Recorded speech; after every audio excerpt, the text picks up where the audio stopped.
நியாயமாக பார்த்தா இவங்களெல்லாம் சட்டியோடு கட்டி வச்சு அடிக்கணும். ஆனால் தொடக்கூட யோசிக்கிறாங்க சார். இப்போ எல்லோரும் கும்பலாக போயிட்டு கல்யாணம் பேசி பார்த்துருப்போம். ஃபேமிலியோடு போய் ஒரு ஃபேமிலியை திரண்டு போயிட்டு கம்ப்ளைண்ட் கொடுக்குறத பார்த்துருக்கலாம். அப்படி கம்ப்ளைண்ட் கொடுத்தாலும் அதை எடுக்கிறதுக்கு யோசிக்கிறாங்களா? பாவம், போலீஸை சொல்லி குத்தம் இல்லை சார். அது எந்த ஆட்சியாக வேணாலும் இருக்கட்டும், யார் வேணாலும் சிஎம்மாக இருக்கட்டும், எந்த பார்ட்டி வேணாலும் நாட்டை ஆளட்டும், ஆனால் அவங்க சொல்கிறது தானே கேட்கணும். இவங்க தனிப்பட்ட முறையில் எதையும் பண்ணால் உடனே ஃபோன் வரும், உடனே வேறு ஏதாச்சும் ஒரு ப்ரெஷர் வரும். அதாவது இப்போ என்ன நடக்குதுன்னா, இந்த ஐயா மேடைக்கு மேலே விஜய் சார் பேசிக்கிட்டு இருக்காருல்ல, பொண்ணுங்களெல்லாம் நாங்கள் பயங்கரமாக பாதுகாப்போம், எவனாச்சும் தொட்டான் அதில் ஒரு சின்ன டேர்ம்ஸ் அண்ட் கண்டிஷன்ஸ் அப்ளை பண்ணிக்கங்க சார். தாவேகா கட்சியை சார்ந்தவனை தவிர வேறு எவனாச்சும் தொட்டான் அப்படி போட்டுங்க. ஏன்னா நீங்கள் பொய் சொன்ன மாதிரி ஆகிடாதுல்ல. ஏன்னா நீங்கள் சொல்கிறதெல்லாம் வெறும் மேடையில் வீராப்புக்கு பேசுகிறது தான், ரீல்ஸுக்காக பேசுகிற கண்டென்ட்டு தான். மற்றபடி உள்ளே இருந்து உண்மையிலே அவருக்கு செய்யணுன்ற எண்ணம் இருந்திருந்தா இப்படியெல்லாம் வருமா அப்படின்னு சொல்லி கேட்குறாங்க சார். இப்படி நடக்குமான்னு கேட்குறாங்க. இது உண்மையிலே ஒரு விஷயம் வெளியில் எல்லாருக்கும் தெரிஞ்சது. இப்போ சொல்ல போகிறது சொல்லாமல் வெளியிலேயே வராமல் எவ்வளவு விஷயங்களை எடுத்து பண்ணிகிட்டு இருக்காங்க. இதை நான் பார்க்கல, ஆனால் கேட்டுட்டேனே. சாட்டை துரைமுருகன் பேசினாப்புல, அவர் பேசுனது ஏன்டா மறுபடியும் நீ பேசுன்னு கேட்கலாம். அந்த மனுஷன் இந்த விஷயத்தை 33வது நிமிஷத்தில் தானே ஆரம்பிக்கிறான். வீணா போனவே முதலே சொல்லியிருந்தான்னா பரவாயில்ல, நம்ம அதை பற்றி எதுவும் கேட்க மாட்டோம். கண்டினியூஸாக விஷயத்தை கேட்டுக்கிட்டே இருக்கிறப்ப 33வது விஷயத்தில் ஒரு ஃப்ளோவில் வந்துருச்சு அவருக்கு. யார் சார் பச்சையாக சொல்கிறாப்புல, பிரார்த்தல் பண்ணுறவன் இன்றைக்கி கட்சியில் பெரிய பிரமுகர்ப்பா.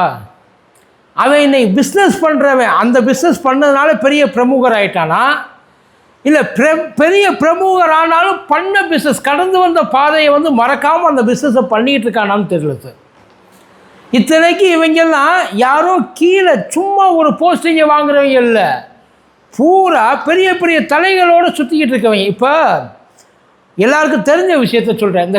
இந்த குளித்தலை பக்கத்தில் ஒரு பொண்ணை, கல்யாணமான பொண்ணை தாவேக்காவோட ஒன்றிய செயலாளர் ஒருத்தர் விரட்டிக்கிட்டு போனானா இல்லை, அவன் எப்படி விரட்டிட்டு போனான்னா பைக்கில் விரட்டிட்டு போயிருக்கான். போகிற இடத்துல அந்த புள்ள தடுமாறி கீழே விழுந்துருக்கு. 25 வயசு புள்ள, கல்யாணமான புள்ள. அந்த புள்ளைய கல்யாணம் ஆனதுக்கு அப்புறமும் தொடர்ந்து விரட்டிக்கிட்டு இருந்திருக்கான். இவன் டார்ச்சர் தாங்காமல் ஸ்டேஷனுக்கு போய்ட்டு அந்த புள்ள கம்ப்ளைண்ட் பண்ணால் அந்த கம்ப்ளைண்ட்டு ஸ்டேஷனில் மேலே ஏறலை, போகலை. நினச்சி பாருங்களேன், இப்படி ஒரு பொம்பளை புள்ள போயிட்டு கம்ப்ளைண்ட் பண்ண பார்க்குது, அந்த கம்ப்ளைண்ட்டு ரிஜிஸ்டர் ஆகலை. அந்த கம்ப்ளைண்ட் யார் மேலே பண்ண போச்சா அவனுக்கு எவ்வளவு குஷியாக இருக்கும். அப்படின்னா அதுக்கு என்ன அர்த்தம்? போலீஸு நீ என்ன பண்ணாலும் நான் எதுவும் பார்க்க மாட்டேன்ப்பா, நான் எதையும் கேட்க மாட்டேன்ப்பா, நீங்கள் மாட்டுக்கு விளையாடுங்க ராசா அப்படின்னு பர்மிஷன் கொடுத்த மாதிரி தான் அர்த்தம். அதுக்கப்புறம் ரொம்ப டார்ச்சர் தாங்காமல் மொத்த ஃபேமிலியும் சேர்ந்து போய் அதான் இந்த பிள்ளை விழுந்துருச்சு இல்லை, விழுந்ததுக்கப்புறம் அங்கே இருக்கிறவங்கெல்லாம் போட்டு வெளுத்துருக்குறாங்க, அடி தர்ம அடி வாங்கியிருக்கான். வாங்கினதுக்கப்புறம் ஸ்டேஷனுக்கு போயிட்டு அந்த கம்ப்ளைண்ட்டை எடுத்துக்கிட்டாங்க. போலீஸு எடுத்துக்கிச்சு, இவன் மேலே எடுத்துக்கிச்சு. எடுத்துக்கிட்டதுக்கப்புறம் எவன் இவனை அடித்தானோ அவன் மேலேயும் கேஸு. பொம்பளை பிள்ளையே இவங்க எந்த பொம்பளை பிள்ளைய வேணாலும் இவங்க விரட்டி போவாங்களாம். போகிற பிள்ளை உசுரை கையில் பிடிச்சிட்டு ஓடி போயிட்டு வீட்டுக்குள்ளே போட்டிக்கணும். இடையில இவன் ஏதாச்சும் பண்ண அப்படின்னா எல்லாரும் நின்று வேடிக்கை பார்க்கணும். அப்படித்தானே சார்? இல்லை அந்த இது அப்படித்தானே. இதில் அவனை அவன் மேலே எஃப்ஐஆர் போட்ட உடனே அங்கே இருக்கிற ஒட்டுமொத்த தாவேக்காவும் ஒன்று சேர்ந்து போராடுதான். அது எப்படி நீ எங்கள் மேலே போடுவ சார்? தாவேக்கா கட்சி ஒட்டுமொத்த கட்சியும் ஒரு ஆள் கிடையாது, ஒட்டுமொத்த கட்சியும் இறங்கி நின்று போராடுதான். தப்பான கேஸா? இல்லை தப்பு பண்ணதை அவங்க வேறு ஏதாச்சும் மாற்றி சொல்லிட்டேன், அந்த புள்ள இவரை வரட்டுச்சோ?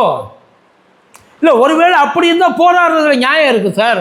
அந்த புள்ள இவரை போட்டு லவ் டார்ச்சர் பண்ணியிருக்கு. அந்த புள்ள அவர் புருஷனை விட்டுவிட்டு இவர் தான் வேணும் அப்படின்னு சொல்லி இவரை போட்டு பயங்கர மென்டல் ஸ்ட்ரெஸ்ஸுக்கு உண்டாக்கி, ஒருவேளை அப்படி ஏதாச்சும் இருந்தால் சொல்லுங்க, நம்மளும் சேர்ந்து போராடுவோம் அவருக்காக. இப்போ அவர் செயலில் தூக்கி உள்ளுக்குள்ளே போட்டாங்க. யோசிச்சு பாருங்கள், ஒட்டுமொத்த கட்சியும் இது எதுக்கு கேட்குறதுனா, இதெல்லாம் வந்து விஜய் சாருக்கு கண்டிப்பாக தெரிஞ்சால் இதையெல்லாம் அவர் வந்து தாங்க மாட்டார். உண்மையிலேயே ஏன்டா நான் மேடைக்கு மேடை என்ன பேசிக்கிட்டு வர்றேன், நீங்கள் கீழே உட்காந்துக்கிட்டு என்னடா பண்ணிக்கிட்டு இருக்கிய. ஆனால் அவருக்கு தெரியுமான்றது தான். இது பரவாயில்ல. இதுக்கு அடுத்து இன்னொரு விஷயம் சொன்னாப்புல நம்ம துரைமுருகன் சாட்டை, அதில் தான் உண்மையில் நெசமாகவே இதை பண்ணுறாங்களான்ற மாதிரி ஆயிடுச்சு. நம்ம இவர் ஸ்ரீவைகுண்டம் எம்எல்ஏ இருக்கார்ல சரவணன் கூட வந்து ஒருத்தர் ரொம்ப ஒட்டிக்கிட்டு இருப்பாப்புலையா. அந்த சரவணன் கூட ஒட்டிகிட்டு இருக்கவருக்கு சொந்தக்காரு இப்போ ஒட்டிகிட்டு இருக்காருல்ல, அவரை விட பெரிய ஒட்டம் இந்த ஒட்டு. அவர் பேர் பிரபாகரன். இவங்க கிட்ட கேட்டு அவர் சாத்தான்குளத்துலேயோ எங்கேயோ வந்து ஒன்றிய செயலாளர் சம்திங் ஏதோ ஒரு போஸ்டர். அந்த மனுஷன் ஒரு லாட்ஜ் எடுத்து ஒரு 10 பொண்ணுங்களை வேலைக்கு எடுத்து, எந்த வேலைக்கு, லாட்ஜில் எந்த வேலை அந்த வேலை எடுத்து தொழிலை ரொம்ப சுத்தமாக செஞ்சுக்கிட்டு இருக்காராம். அவரைத்தான் எம்எல்ஏ சரவணன் கூடவே கூட்டிகிட்டு இருக்கிறாராம். இவன் மேலே யாராச்சும் ஆக்ஷன் எடுப்பாங்க. ஆக்ஷன் எடுக்கும்போது எம்எல்ஏ மேலே எவ்வளவு கேஸ் இருக்குது, அவரை ஏதாச்சும் பண்ண முடிஞ்சிச்சா? எப்படி சேர்ந்துருக்குறாங்க பாருங்க கூட்டு. இது எம்எல்ஏக்கு தெரியும்னு நினைக்கிறியா? எனக்கு தெரிஞ்சு எம்எல்ஏக்கு இந்த விஷயம் தெரியாது. அவர் லாட்ஜ் எடுத்து ஏதோ வந்து பாவம் இல்லாதவங்களுக்கு வந்து குறைந்த விலையில் வாடகைக்கு கொடுத்து ஒரு சர்வீஸ் மாதிரி பண்ணிட்டு வராருன்னு கூட அவர் நினச்சிருக்கலாம் இல்லையா? அவருக்கு அந்த நினப்பு இருந்திருக்கலாம், அவ்வளோதான், வேறு எதுவும் இல்லை. அதை தாண்டி இந்த பக்கம் திருச்சியில் கிழக்கு மேற்குன்னு சொல்லி 2 பொறுப்பாளர்களும் போட்டி போட்டு ஒட்டுமொத்த திருச்சியையுமே பயங்கரமாக வந்து சோனா காட்சி மாதிரி ரன் பண்ணிக்கிட்டு இருக்காங்களாம். இதை நான் சொல்லலை, இது அவர் தான் சொல்கிறாரு. இதையும் அவர் எல்லாத்துக்கும் என்கிட்ட ஆதாரம் இருக்குன்றாப்புல. பிரச்சனையே அங்கனுக்குள்ளே தான். இப்போ விஜய் சார், மோடி சாருக்கு இதே மாதிரி ஒன்று நடந்திருக்கு. கர்நாடகாவுக்கு போகிறப்ப நம்ம கவுடா பேரனை கூட்டிக்கிட்டு திரிஞ்சாப்புல. அதுக்கப்புறம் கவுடா பேரன் என்னென்ன வேலையெல்லாம் பார்த்தாப்புலன்னு சொல்லி வெளியில் எடுத்து போட்டாங்க. இவர் அவர் சொல்லாப்புல, நல்ல பையன், என்னையை நம்புறதை விட இவனை நம்புங்க, ஒழுக்கமான பையன் சொல்லி அதை சொல்லி கர்நாடகாவில் கண்டம் பண்ணாங்க மோடி ஐயாவை. இப்போ இதே ஆள் இப்போ விஜய் சார் ஒரு வேளை அந்த மாதிரி ஏரியாவுக்கு போகிறார், திருச்சி கிழக்கு போகிற, எப்படி கிழக்கு போயே ஆகணும்ல. அதுக்கப்புறம் அந்த பக்கம் இருக்குது, இப்போ எலெக்ஷன்லாம் வரப்போகுது இல்லை, அம்பாசமுத்திரம் அங்கெல்லாம் போகிறப்ப ஏதோ ஒரு சமயத்தில் மேடையில் ஏறிட்டாங்க. இப்போ எப்படி மதியழகன் அண்ணன் கரூரில் ஏறினாப்புல, மதியழகன் கரூரில் ஏற வைக்கிறதுக்கு ஒரு காரணம் இருந்துச்சு.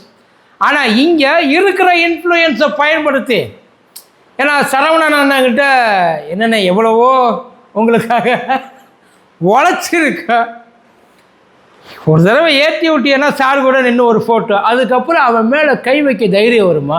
ஒரு வேளை வச்சுட்டா அதுக்கப்புறம் விஜய் சாரோட நிலைமை.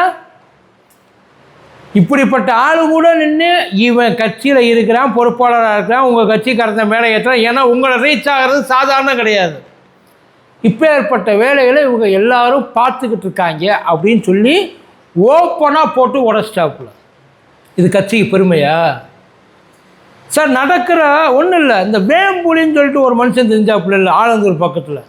அந்த மனுஷன் மறுபடியும் அதான் அரெஸ்டான ஒரே வாரத்தில் எம்எல்ஏ கூட சுற்றிக்கிட்டு இருக்காப்புல, சமூக சேவை செய்கிறதுக்கு. சேலத்தில் நடந்தது. ஆக்ஷன்லாம் எடுக்கிறிய, ஆனால் நீங்கள் எடுக்கிற ஆக்ஷன் இருக்கா? அதான் மருந்து அடித்தா கரப்பாம்பூச்சி சாகணும். மருந்து அடித்ததுக்கப்புறம் கரப்பாம்பூச்சி ஒரு புத்துணர்ச்சியோடு அது மாட்டுக்கு இனப்பெருக்கம் பண்ணி 1க்கு 10 சுற்ற ஆரம்பிச்சிச்சுன்னா, தெம்பா சுற்றுச்சுன்னா என்ன பண்ணுவீங்க? அப்புறம் மருந்தில் பிரச்சனையா, மருந்து அடிக்கிறவன்ற பிரச்சனையா? ட்ரீட்மெண்ட்டு சரியில்லை, அப்படித்தானே? அப்புறம் நீங்கள் எல்லாம் என்னத்தை பெரிய மாற்றத்தை கொண்டு வந்துட்டிய? இதெல்லாம் வெளியில் அங்கங்கே வர்ற செய்திகள். பல இடங்களில் கேஸை எடுக்க மாட்டேன்றாளா, ரொம்ப ப்ரெஷர் போட்டால் அதுக்கப்புறம் எடுக்கிறாளா பாவம். அப்புறம் அவங்க உட்காந்து போய் சொல்லணும்ல எல்லாத்துக்கும். அவங்க பேசுவாங்க இல்லை, இவன் சொன்னான்னா நீ கேஸை போட்டுருவியா, இரு எங்கே சொல்லணுமோ நீ அங்கே சொல்லிக்கிறேன். கீழே என்ன நடக்குதுன்னு தெரியாமல் போனதுனால தான் திமுக அவ்வளோ தடுமாறுச்சு. உண்மையிலே கீழ்மட்ட லெவலில் நிறைய எல்லா கட்சிகள்லேயும் அந்த பிரச்சனை உண்டு சார். ஆனால் இவ்வளவு ஓப்பனை எவனும் பண்ண மாட்டான். நெசமா இவ்வளவு தைரியத்தில் கல்யாணமான பிள்ளைய பின்னாடி விரட்டிக்கிட்டே அந்த போலீஸில் கம்ப்ளைண்ட் பண்ணதுக்கப்புறமும் போயிட்டு ஒருத்தன் பண்ணுறான் அப்படின்னா அவன் எப்பேற்பட்ட ஆளாக இருப்பான். எம்எல்ஏ கூடவே சுற்றுற ஒருத்தன் ஏரேட்டட் பிஸ்னஸ் பண்ணிகிட்டு இருக்கான்னா அவன் எவ்வளோ பெரிய ஆளாக இருப்பான். பொறுப்பில் இருக்கிற ஒருத்தர், மாவட்ட பொறுப்பில் இருக்க ஒருத்தர் அங்கிள் வேலை பார்க்குற, ஏன்னா தமிழில் சொல்ல முடியாது, சொல்ல வேண்டாம், நல்லா இருக்காது, பார்க்குறாருன்னா அப்படின்னா உங்கள் கட்சியினுடைய அந்த ஒரு மனுஷன் மட்டும் இல்லைன்னு வைங்கள, பொழப்பு சிரிப்பாக சிரிச்சு இப்போ நாரி போயிடும். பொதுமக்களே விளக்கமாறு செருப்பு என்னென்ன இருக்க எல்லாத்தையும் எடுத்து அடித்து விரட்டுவாங்க. போலீஸு லத்தியை எதுக்குள்ளே விட்டு ஆட்டி எடுக்கும்னு தெரியாது. ஆனால் உங்கள் நல்ல நேரம் இதெல்லாம் தெரியாத அளவுக்கு ஐயாவை மறைச்சிக்கிட்டு எல்லாத்தையும் நல்லபடியாக சந்தோஷமாக வச்சுக்கிட்டு உட்காந்துருக்குறாங்க. ஆனால் ரொம்ப நாளைக்கு இதெல்லாம் நீடிக்காதுலையோ, ஒரு நாள் முழிச்சுக்குவாங்க அப்படின்னா கிழிச்சு தொங்க விட்டுருவாங்க பார்த்துங்க.